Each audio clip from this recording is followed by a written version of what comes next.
오전 두 번째 시간대 그 마태복음 24장 29절로 31절하고 데살로니가전서 4장 16절로 17절 아주 기독교계에서는 나팔소리 얘기하면은 이 구절은 이제 예수님 나팔소리 함께 온다 해가지고 아주 많이 읽는 구절 인용했고, 사실은 마태복음 26장에서도 주님께서 말씀하실 때 거기서 나팔소리 오신다고 한 거예요. 아니고 구름을 타고 오신다고 이제 이렇게 해놓으셨었죠.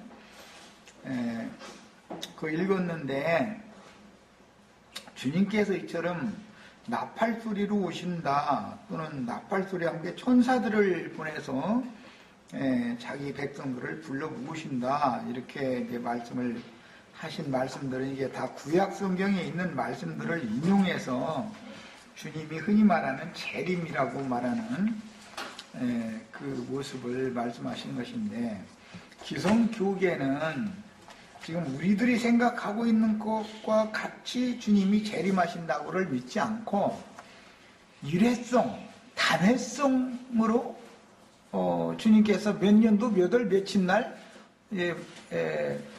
물질적인 혹은 구름을 타고 이렇게 오신다 이제 이렇게 믿고 있죠. 지금 다 그렇지 않겠지만은 99.9%는 그렇게도 안 믿고 있을 거예요.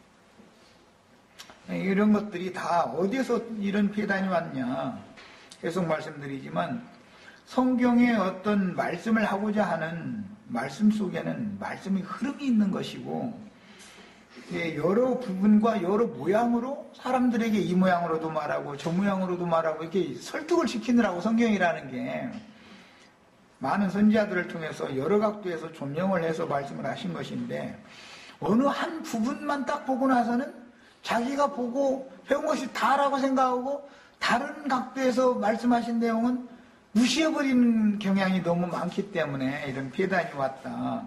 그래서 우리는 진리의 성령이 오시면은 특징이 뭐냐, 모든 진리 가운데로 인도를 하시는 것이 진리의 성령이 하시는 일인데, 이제 말씀을 나팔에 관한 계시록 8장에서 11장 사이에 나오는 그 나팔에 관한 말씀들이 이제 앞으로 쭉 나오는데, 그런 말씀들의 근원이 어디에서 시작이 돼서 그걸 선지자들이 어떻게 해석을 했고, 예수님은 어떻게 말씀하셨고, 사도들은 또 그걸 어떻게 해석했고, 계시록의 결론에서 이런 말씀이 나올 때는 이게 무슨 의미다라는 것을 종합적으로 판단을 해서 이걸 해석을 해내야 되는데, 그럴 만한 진리의 지식이, 즉 말하자면 참 하나님의 지혜와 하나님의 지식이 사람들 속에 너무 결여되어 있다. 주님께서 이제 어떻게 다시 오셔서 세상에서 농사하신 천국의 곡물들을 추수하여 천국 곳간으로 모으는 영혼 추수를 하실 것인지, 이것은 단회성이 아니고 매 세대에게 계속 반복되어졌던 것이고, 최후로 계시록에서 말씀하시는 것만이 마무리를 말하는 것이다. 이렇게 우리는 성경을 전반적으로 이해를 해야 된다는 거예요. 이게 참 굉장히 중요한 말을 지금 시작했어요. 주님은 나팔소리로 오신다고 하셨고, 거두시는 천국 곡물을 세상에 농사를 하시기 때문에 세상에 오셔서 걷어가셔야 되는데, 세상이라고 하면 이제 바다에서 올라온 짐승이 지배하는 이방 세상이 있고, 땅에서 올라오는 짐승들이 지배하는 영적인 세상이 있기 때문에, 이제 기독교계 종교 체제에 있기 때문에 추수의 말씀을 말씀하실 때 반드시 먼저는 세상 사람들을 불러서 기독교 계 안으로 불러 모으시고, 기독교 계 안에서 알곡과 가라지가 한 밭에서 함께 자라게 놔두는데, 그것은 세속교회고 음녀의 교회다.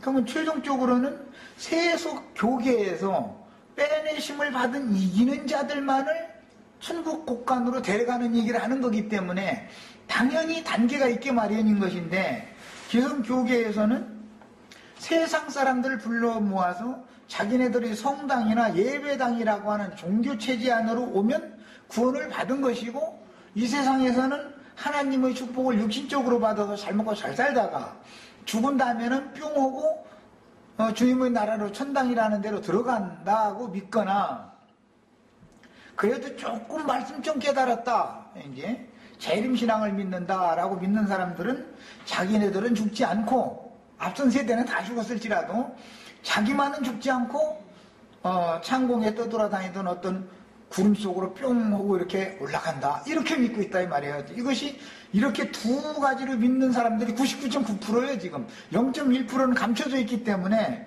나같이 이렇게 주님의 오심이라는 건 단회가 아니고 매 세대 오시는 중이며, 개인적으로 이 세대 중에서 우리가 처음 복음을 듣고 믿기 시작하신 이후로 계속해서 나팔소리라고 하는 것은 생명의 빛이기 때문에, 빛이신 주님이 빛의 사자들을 통해서 증거하게 하시는 그 종 선지자들의 나팔소리와 함께 주님이 계속해서 임하시다가 최종적으로는 온전한 구원을 이루면 몸의 구속을 받는 날 주와 함께 속에 이루어진 새 사람이, 신령한 새 사람이 주와 함께 영광 중에 나타나서 그를 데려가는 천국 곳간이라는 것은 어디냐면은 사실은 거룩한 성 새 예루살렘인 것이고, 거룩한 성 새 예루살렘에 들어간 자들의 수가 채워지면 오는 세상에 공개적으로 다시 오는 거다. 이제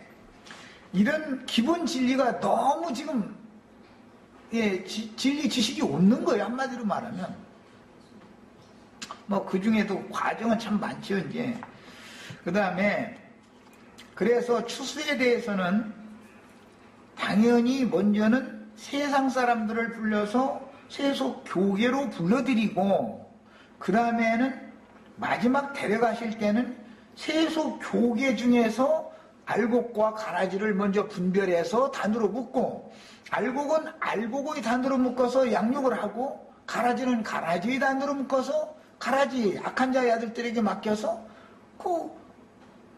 가라지도 영으로야 데려가죠. 가라지는 가라지대로.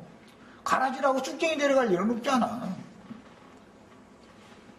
이렇게 해서 양편에서 이제 추수를 하기 마련이고, 추수에 대해서 말씀하실 때 예리한 낫을 휘둘러서 땅에 곡식을 거두어 드린다라고도 했고, 타작마당을 정하게 하여 쭉정이는 꺼지지 않는 불에 태우고 알곡만을 천국 곳간으로 거둬들인다, 이렇게 표현을 했어요. 그러니까 이런 모든 말씀들을 우리는 종합적으로 깨달아야 되겠다. 이건 뭘로 하느냐? 모두 호령과 천사장의 소리와 하나님의 나팔로 이 일을 하시는 것이다.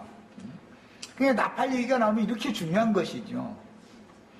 천국의 주인이요 천국의 왕이신 예수 그리스도께서 천국의 서기관된 제자들을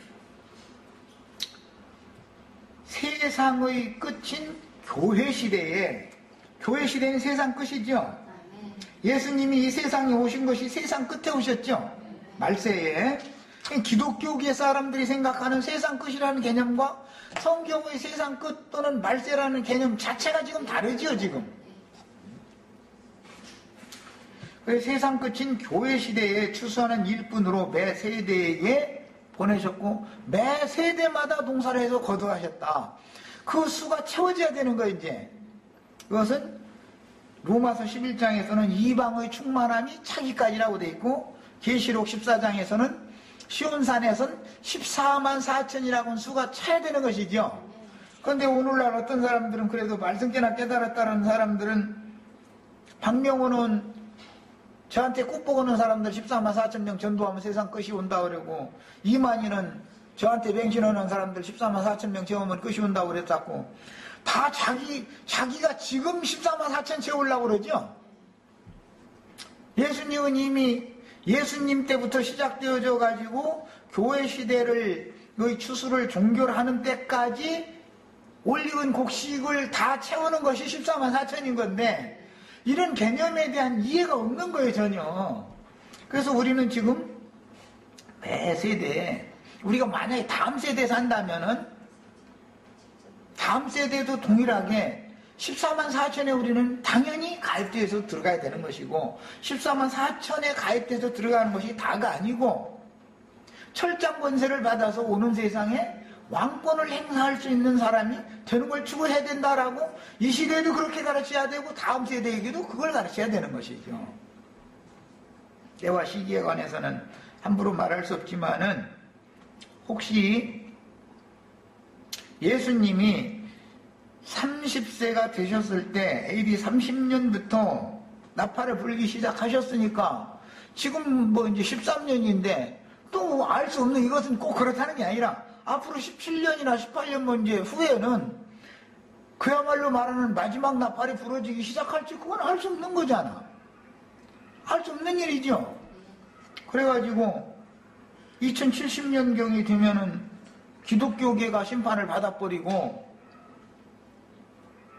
그 다음에 그 후로 세상 나라도 심판을 받고 그 다음에 이어서 거룩한 성 예루살렘에 들어갈 수가 다 마지막 채워지고 나면은 천년왕국이 새로 시작될지 그건 알 수 없는 일이잖아.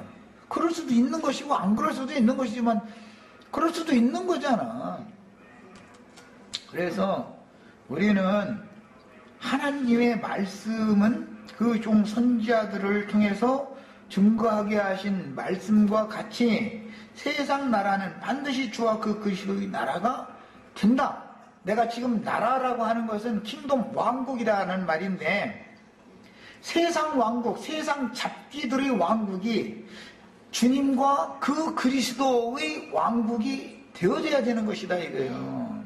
반드시. 그래서 주와 그 그리스도의 왕국이 실현되면 이것을 1000년 동안 철장 권세를 맡긴 자들에게 다스리는 권위를 맡겼기 때문에 이것을 1000년 기간의 왕국이다라고 말을 하는 것이고 그 1000년 기간의 왕국 동안에 땅에 만국이 철장으로 다스림을 받고 양무리들이 목양을 맡는 것이 1000년 기간이 계속 되어지고 1000년이 차면 땅의 사방 백성, 만국 백성들을 시험하는 마귀가 풀려나서 시험이 있고 그 다음에 곡과 마구의 전쟁이 지난 다음에 크고 흰 보좌의 심판대를 거치고 나면 이제는 인류 역사를 더 이상은 운영할 필요가 없게 된다. 하나님 모든 경륜이 완성이 되기 때문에 그래서 그 다음부터는 세세토록 주와 그 그리스도의 나라가 이루어지고 세세토록 주님의 왕국이 실현되었을 때는 만국은 생명나무 잎사귀로 치료를 받고 치료해주는 자들은 세세토록 하나님의 주님의 얼굴을 보면서 하나님을 섬기는 왕같은 제사장으로서 세세토록 영광을 누리게 되는 것이다. 이것이 성경이 말하는 일관된 흐름이다. 우리 형제 자매들도 나처럼 성경 일일이 찾지 않아도 이렇게 그냥 관통해서 이게 딱 정리가 돼 있어야 돼. 누구를 만나도 이걸 얘기하고 질문하면 이런 말은 성경 어디에 나온다고 딱딱 가서 뒤에 대줄 수 있어야 된단 말이에요. 이렇게.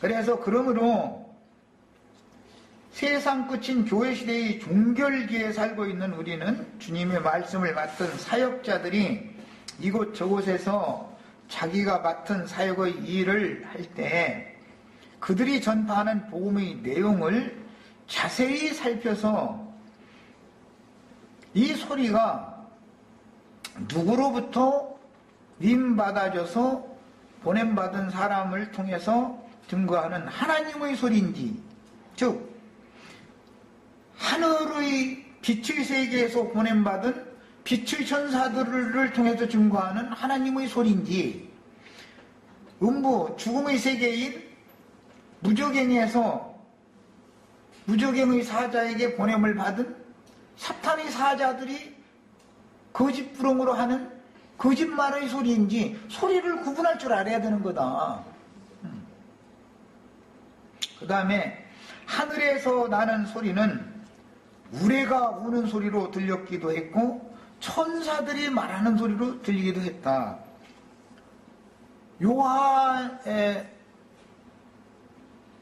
요한에 대해서 예수님이 증거를 할 때 예수님이 이제 질문을 하니까 어떤 사람들은 우레소리가 우는 소리 냈다고도 하고 천사들이 소리를 질렀다고도 하고 이렇게 듣더라는 거예요. 그럼 사실은 그게 천사장이 지금 예수님이 직접 오셔서 천사장이 하시는 말씀이죠. 이해가 안 되는 거, 이런 말 자체가. 그런데 어떤 사람은 요한이 부활돼서 예수님으로 환생해가지고 나서 저 말한다, 또 이런 사람도 있고. 그러니까 알고 보면은 영은 죽는 일이 없다. 다음 세대 사람들에게 앞선 선진이 죽었을지라도 동일한 영을 받은 사람이 그 말을 또 할 수가 있다라는 것을 성경이 이미 암시를 해놓은 거잖아요. 이런 것들이. 하늘의 소리를 듣지 못하는 귀머거리들은, 사람들은 인간 세상에서도 귀가 먹으면 혀를 불려서 말도 못하죠. 그러니까 말을 배운다는 것은 소리를 들어야 말을 배울 수 있다는 걸 알 수 있는 것이죠. 듣지 못하면 말을 못하는 거예요. 덩어리들은 들리지를 않아요. 그러니까 어린 아이들이 말을 못한다, 이것은 입이 잘못됐다고 치료를 하는 게 아니잖아요. 병원에 가면 귀부터 조사를 하잖아요. 못 들으면 말을 못 배우는 거예요. 뭔 소리가 들려야 판단이 와가지고 그걸 소리를 흉내를 내다 보니까 말이 된 거잖아요, 그게. 그냥 중요한 것은 듣는 거예요, 듣는 거, 첫째는. 그게 이제 듣지도 못하고 말도 못하는 주먹거리들은 세상 소리와 잡다한 사람의 계명으로 미혹하는 소리들 때문에 하늘을 향한 귀는 그 양심과 마음으로부터 막혀버려서 하나님의 나팔 소리인 진리 증거를 들으면 오히려 내면에서 혼동이 오고 육신의 생각이 거부하기 때문에 이 영의 일에 관해서는 막 속에서 끌어올라 말이에요. 사람 죽이고도 분이 안 풀려. 이건 세상 사람만 또 묻은 사람이, 종교인이라는 세상 사람만 또 묻어게 된다, 그것이잖아요. 사람 죽여도 두려우지 않습니다, 종교인이라는 거는. 무지하고 완악한 마음으로 성령을 회방하는 자고 진리의 영께서 하시는 일을 방해하는 자들은 이 세상뿐 아니라 오는 세상에서도 하나님께 그 죄와 허물들을 용서받지 못할 것이라고 예수님은 이미 예언을 하셨습니다. 고린도전서 15장 51절로 52절에 보면, 보라 내가 너희에게 비밀을 말하노니 우리가 다 잠잘 것이 아니요 마지막 나팔에 순식간에 호련히 다 변화하리니, 나팔 소리가 나매 죽은 자들이 썩지 아니할 것으로 다시 살고 우리도 변화하리라, 이렇게 표현을 해놨어요. 자, 마지막 나팔이라는 것은 계시록에서는 그 새 독수리가 공중에 날아가면서 부는 이제 나팔 소리인데, 이 마지막 나팔 소리의 내용은 무너졌도다 큰 성 바벨론이여부터 시작되죠. 그러니까 알고 보면 많은 물이 앉은 큰 음녀가 먼저 심판을 받는 거죠. 그런데 그 음녀를 벌거벗기고 불로 사른다는 거예요. 그런데 누가 그랬냐면 바다에서 올라온 짐승의 10뿔들이 하나님의 말씀이 응하기까지 그렇게 하게 하셨다 그랬어요.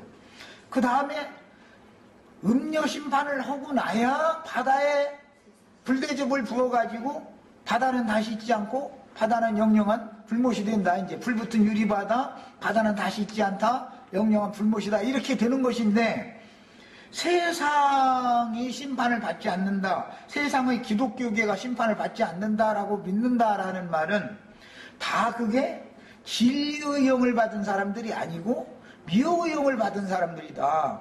다 그들은 육신에 속하고 세상적인 사고에 붙잡혀 있기 때문에 그런 것을 믿는 사람들은 속에 어둠이 가득해서 그런 것이죠. 즉 말하자면 육신의 생각이 가득한 것이죠. 그건 뭐 제일 중요한 것은, 심판을 두려워한다라는 것은 육신의 일을 도모하는 영으로 충만하다라는 뜻일 뿐 아니라 죽기를 무서워하여 일생에 매여 종도로 난다는 증거예요, 그게.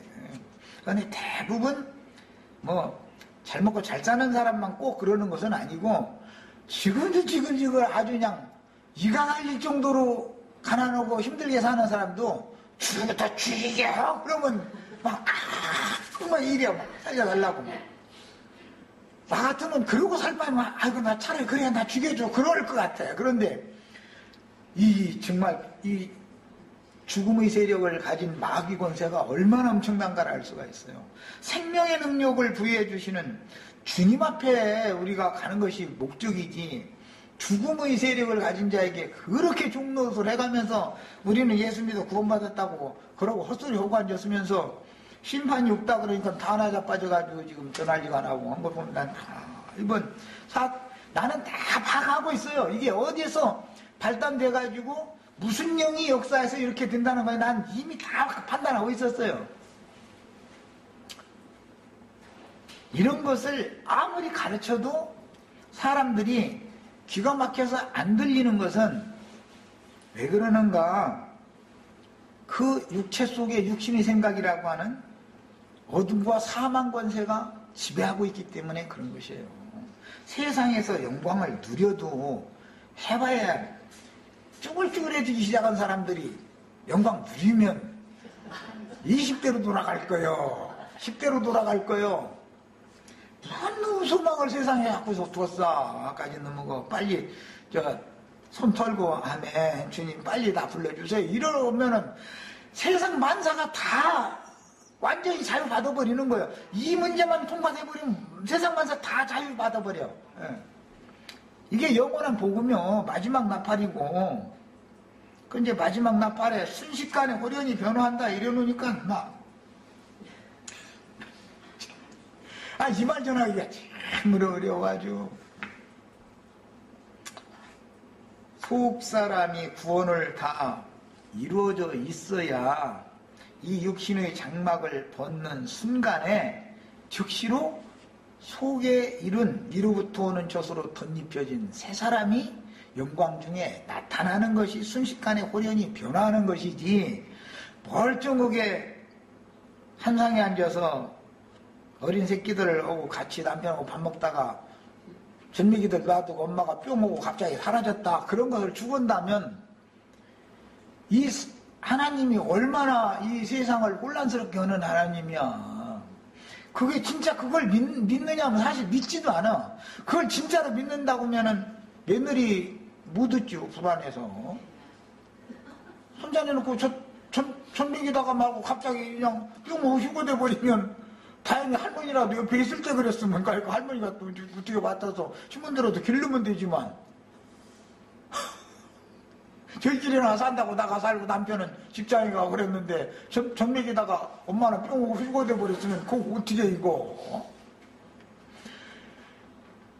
이런 얘기 사실 참 얼마나 우스꽝스러운 얘기면 이렇게까지 노골적으로 얘기를 해도 그래도 이해가 안 되는 거예요. 비행기 조종사 예수 믿으면 안 되는 거예요. 이제 항공사에서는 예수 믿는 사람 뽑으면 안 되죠.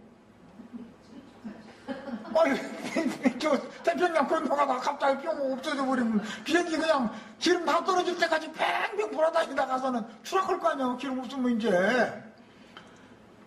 세상에 순식간에 호련히 변한다. 마지막 나팔소리 들리기만 바라고 있는 거야. 마지막 나팔소리는 매 세대에게 반복해서 들려왔었죠. 그러면 마지막 나팔이라는 게 뭐냐? 영원한 복음이다. 그래서 죽는 나팔이다. 죽는 거. 죽는 게 마지막이지. 뭐가 마지막이요? 맞아요? 내가 이 세상 죽으면 세상사 모든 게 다 끝나는 거죠? 그 마지막이죠? 이런 얘기하면 이단 나왔더만. 뭐가 이단이야, 이단은. 그냥 무조건 자기 관념하고 안 맞으면 이단이야, 그냥.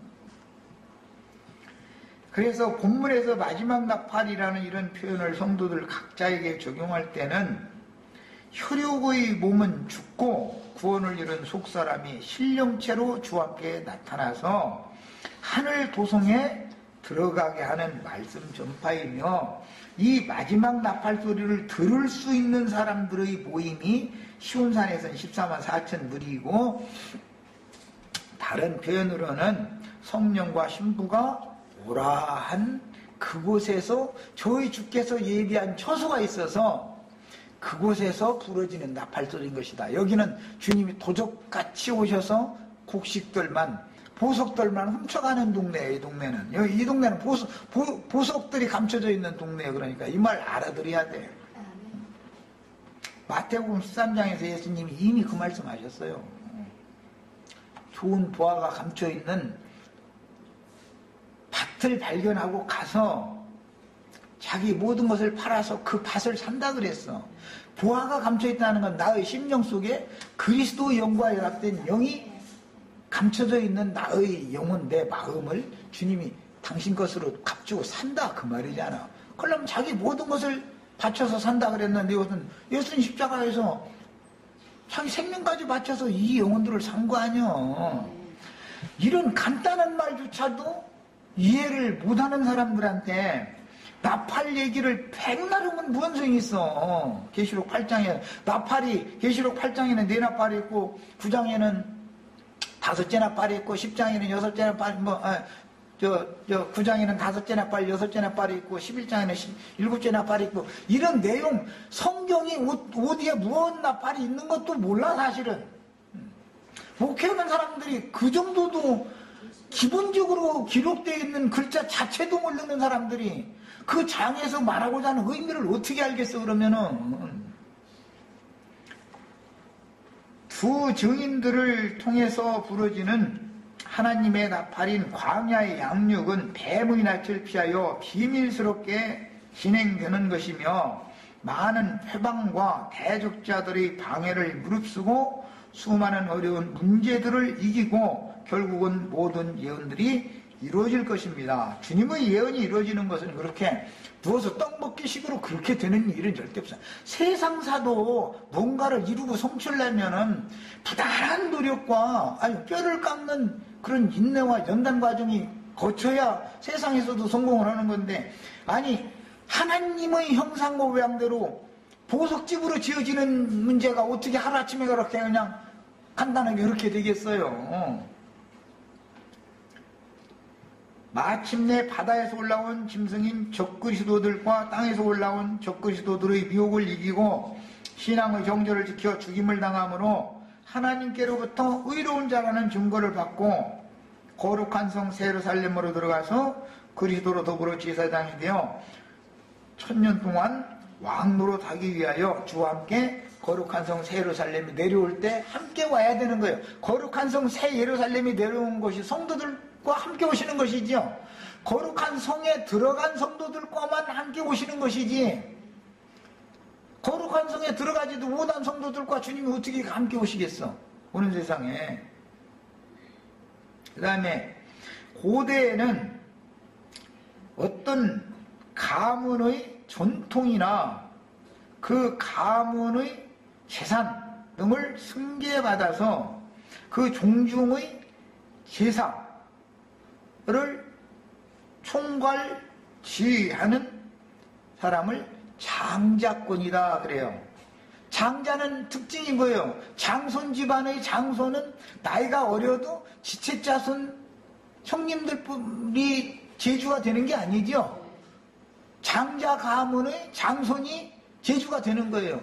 그 장손이 너무 어리면은 옆에서 도와줄 뿐이지, 실제로는 장자가 술잔을 맨 먼저 올려서 제사를 한 다음에 지체자손들이 제사를 하잖아요. 이것이 고대 셈족들의 전통이요, 생활 관습이요. 그래서 장자권 얘기가 나온 거예요. 그래서 고대에는 이런 사상이 매우 투철하였으며 우리나라의 유교 전통에서도 장자는 반드시 그 가문의 제사를 책임지는 것이 특징인데, 그가 장손이기 때문에 부모의 유산을 상속받을 때 차손들보다 더 많은 재산을 상속받게 마련이고, 부모가 죽기까지 그 노년을 의무적으로 책임을 지는 거예요, 장손은. 그런데 지금은 이제 대부분 재산은 장손한테 주고 실제는 마지막에 얹혀 살기는 막내한테 가서 얹혀 살다가 죽죠. 참 어리석은 짓들을 많이 하는 거죠. 이 세상이 바꿔져 버린 거죠. 원래는 장자가 이걸 해야 되는 거예요, 당연히. 그 다음에 영혼 추수를 위한 곡식들이 저희 주께서 예비하신 광야 자기 곳에서 비밀스럽게 생명의 양육을 받는 동안, 즉 주의 증인들을 통해서 부러지는 광야의 나팔인 구운 떡과 구운 생선을 얻어먹고 양육을 받는 동안 대적자들과 저들을 따르는 자들은 짐승의 마음을 받아 영원한 복음을 반대하고 주의 증인들을 대적하며 성령의 일을 회방하되 끝내 자기 주장을 굽히지 않고 회개하지 않으므로 결국은 영원한 복음이 그들을 향해서는 심판의 나팔이 되게 돼 있는 것이다. 우리는 애굽에서 출애굽을 할 때 20세 이상 되었던 사람들이 광야 끝 가데스에 이르러서 가나안 정탐을 위하여 보냄을 받았던 10명의 사자들이 전해주는 악평을 듣고 자신들의 인도자들이었던 모세와 아론을 원망하며 밤새도록 울었던 구속받은 이스라엘 백성들의 전철을 다시 밟지 말아야 되겠습니다. 그럼 그 사람들이 불신자들이냐? 애굽의 고센 땅에서 유월절을 먹어서 핏부림을 받은 집에서 유월절을 먹음으로 저희들의 사면을 받은 사실이 있는 사람들이고 출애굽을 함으로 거듭난 사실이 있는 사람들이요. 그럼에도 여전히 그들은 열 정탐들이 전해주는 그리스도에 대해서, 천국에 대해서 악평하는 말을 듣고 다 밤새도록 울었다는 거예요. 모세와 아론은 원망해가면서.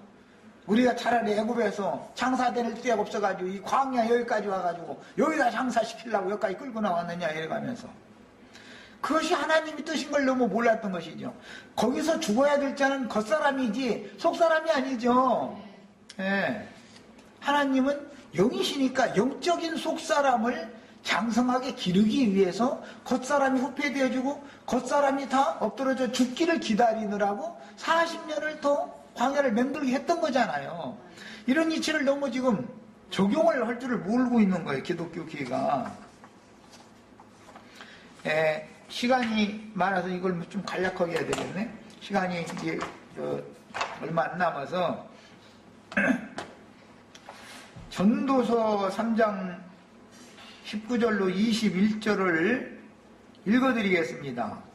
인생에게 임하는 일이 짐승에게도 임하나니 이 둘에게 임하는 일이 일반이라 다 동일한 호흡이 있어서 이의 죽음같이 저도 죽으니 사람이 짐승보다 뛰어남이 없으면 모든 것이 헛됨이로다.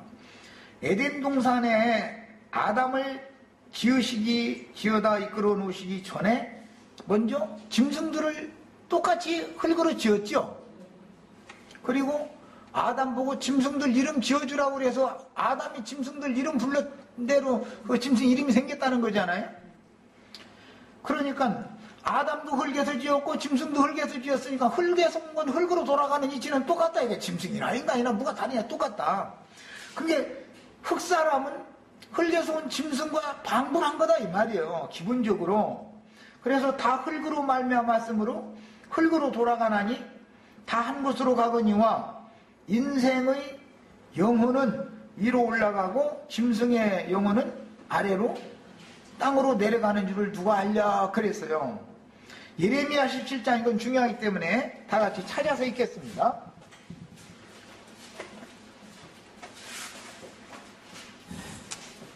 예레미야 17장 13절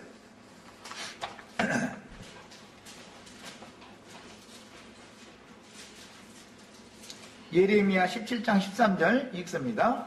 이스라엘의 소망이신 여호와여 무릇 주를 버리는 자는 다 수치를 당할 것이라. 줄 쳐놓습니다. 이제 무릇 여호와를 떠나는 자는 흙의 기록이 되오리니 이는 생수의 근원이신 여호와를 버림이라. 여호와를 떠나면 어디다 기록된다고요? 내 이름이 흙의 기록이 돼야 되겠어요? 산 돌이신 그리스도께 기록이 돼야 되겠어요? 성경에 대비되는 용어가 왜 이렇게 나오는지를 알아야 돼요. 이름이 어디에 기록된다라는 말은 그 사람 자체가 그곳에 속한 자라고 인쳐진다 그 말이죠. 우리의 이름이 흙에 기록되면 안 되는 거 그러니까 우리의 이름은 산 보석이신 그리스도께 기록이 되어져야 돼요. 다시 분명히 말하지만 사람은 산 보석 돌에 기록된 신령한 사람과 저주받은 땅인 흙에 기록되는 옛사람의 두 종류가 있어서 흙에 기록되는 사람은 겉으로는 사람이라고 그러지만 짐승과 방불하다고 성경이 표현을 한다. 짐승과 다를 게 없다.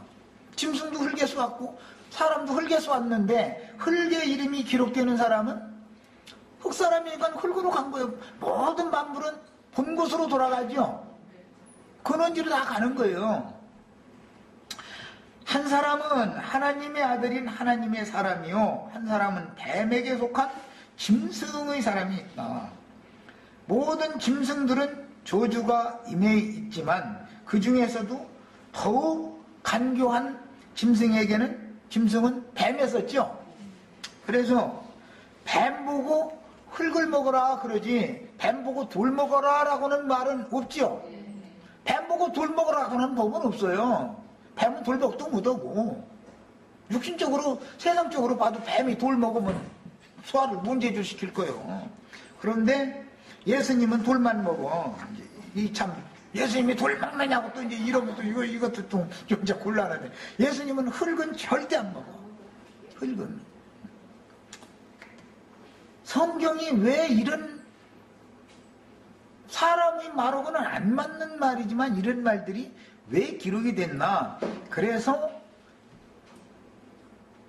셈 족속들은 선돌이라고 그래서 종중의 무덤을 표시할 때 돌을 세워놓고 거기다가 비문에다가 자기 조상의 이름을 새겼던 거예요. 돌에다가 자기 뭐 멧돼손, 우리나라도 그거 저 산에 가보면 부잣집은 그 비석에다가 자기 고조할아버지, 증조할아버지 무슨 뱃을 했던 멧돼손 어떤 할아버지라고 이렇게 이름 써놓죠. 돌에다 이름 새기는 것이 히브리인들의 삶이다 이 말이에요. 그런데 어떤 사람들은 착같이 흙에다가 이름 새기느라고 땅 사느라고 정신을 땅 투기하느라고. 그래서 남의 땅까지 뺏느라고 그건 난리를 죽이고 있는 거예요. 그런데 우리는 우리 이름이 흙에 기록되지 말고 비석에 기록이 돼야 되겠어요. 이게 산 신비다 그래요. 산돌이다. 그래서 성령께서 오셔서 예수님의 이름을 형제 자매님들의 신비에다가 새겨 놓으면 우리 형제 자매님들의 영혼은 돌에 기록된 사람들이 되는 거예요. 그래서 이름을 기록하는 얘기가 이렇게 중요해요. 이게 셈 족속들이 문화예요. 이게 내 이름이 돌에 기록이 될 거냐, 내 이름이 흙에 기록될 거냐라는 것은 마귀의 세계로 갈 거냐, 하나님의 세계로 갈 거냐라는 것을 나누는 얘기예요. 이게 암시여 성경이라는 게. 그러니 이걸 무얼로 기록을 해? 나팔 소리로 기록을 하잖아. 나팔 소리를 계속 들으면 이게 기록이 된다니까. 사람은 신비해. 그런데 어떤 사람은 저주받은 육신의 마음에 하나님의 말씀을 기록했다고 하지만 그렇게 이제 겉만 외면적으로만 말씀을 받고 그건 흙에 기록한 사람이죠. 속에 영의 기록이 안 돼. 저주받은 마음에는 아주 그냥 신학 교리적으로 인간의 사람의 교훈이 얼마나 잘 새겨지는지 몰라. 짐승의 이름이. 그런데 짐승의 이름이 기록되면 뱀의 밥이 뱀의 것이라고 인쳐지는 거죠. 그게 우리는 다 예수님의 밥이 다 드셔야 되겠어요. 요한복음 4장에 보면은 예수님이 사마리아 여인 밥으로 잡수셨다고 그랬어. 그러니까 우리 김태순 자매도 오늘 잡수셔야 된다. 사람이 내 이름이 돌비에 기록이 될 건지 흙에 기록이 될 건지라는 것은 이렇게 중요한 내용들이 성경에 이것은 나팔소리와 연관해서 나오는 말이기 때문에 내가 인용을 해드린 거예요. 무엇로 기록하느냐? 소리를 통해서 기록을 하는 거예요. 소리를 통해서. 그러려면 들을 귀가 있어야 될 거 아니야. 우리가 흙에 속한 짐승의 마음을 받고 태어나 저주를 짊어지고 살지라도 하나님은 그분의 진리의 말씀으로 영을 거듭나게 하셔서 하나님 사람으로 새로 지으시고 당신의 형상과 모양으로 만들어 영생하게 하시려고 신령한 하늘 양식인 그리스도의 말씀을 생명의 떡으로 주시고 생수의 성령을 참된 음료로 주시는 거예요. 그러니까 결국은 먹고 마시면 기록되는 거예요. 그런데 누가 주는 떡을 먹고 누가 주는 물을 마시느냐에 따라서 흙에 기록될 것이냐 돌에 기록될 것이냐라는 것이 결정된다. 마귀 사탄의 사자도 먹을 걸 주고 마실 물을 주는 거예요. 사탄의 사자도. 그도 계속 끊임없이 소리를 말하는 거예요. 그 두 무덤 사이에서 큰 소리로 날마다 그냥 외친다는 거잖아요. 그럼 여러분 저주 받으시오 멸망 받으시오 그렇게 외칠 일은 없잖아. 그 사람들이 다 외칠 때 그들이 소리도 다 흙에 기록하는 말을 그렇게 외치느라고 그러는 것이지. 이게 성경이라는 것이 너무너무 비밀스럽다. 이게 다 감춰진 언어들인 것이죠. 이걸 언어 유희라고 그래요. 하나님의 아들들은 반드시 하나님의 입으로 나오는 모든 말씀으로 사는 것을 관심해야지 다만 육신의 배를 채우는 것에 몰두한다면 두 무덤 사이에서 군대 귀신 들린 자들이 외칠 때는 다 육신에 배 채워주는 축복 빌어주느라고 그렇게 날마다 외치는 거죠.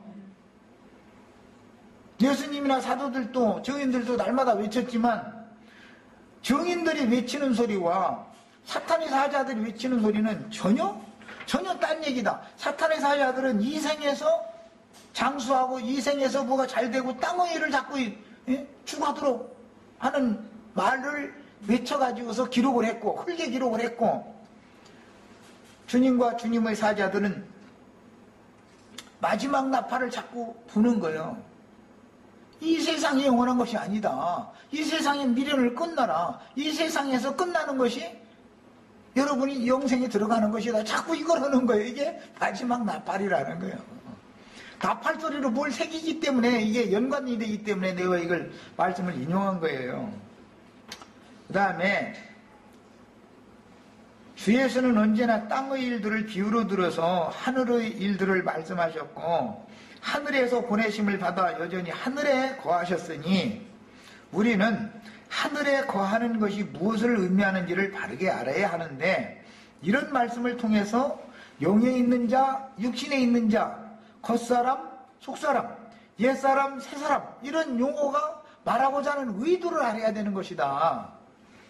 그 다음에 우리는 부활하신 예수를 알되 진리의 영으로 임하신 예수 그리스도를 온전하게 보고 더 분명하게 확실하게 하는 진리의 지식이 충만하여 모든 진리 가운데로 인도를 받는 온전한 사람이 되어야 하며 유일하신 참 하나님의 아들의 성령을 부음받아 그 심령이 거듭나고 생명의 바탕인 그 혼도 온전함을 이뤄야 되는 거다. 그렇게 된 다음에는 이 무거운 짐을 지고 육신의 세상에서 하루라도 더 오래 살 필요가 없는 거죠. 내가 온전한 구원을 이뤘다면 이 세상에 더 오래 살 필요가 없잖아요.